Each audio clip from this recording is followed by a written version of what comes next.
And continuing coverage now on the trial of State Trooper Brian North. Day 7 is officially underway in the courtroom, with the defense calling its final 2 witnesses.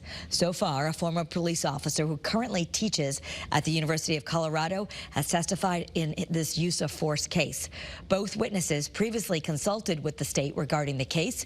Trooper North is charged with manslaughter in the January 2020 shooting of Mubarak Suleiman after a high-speed chase from Norwalk to West Haven.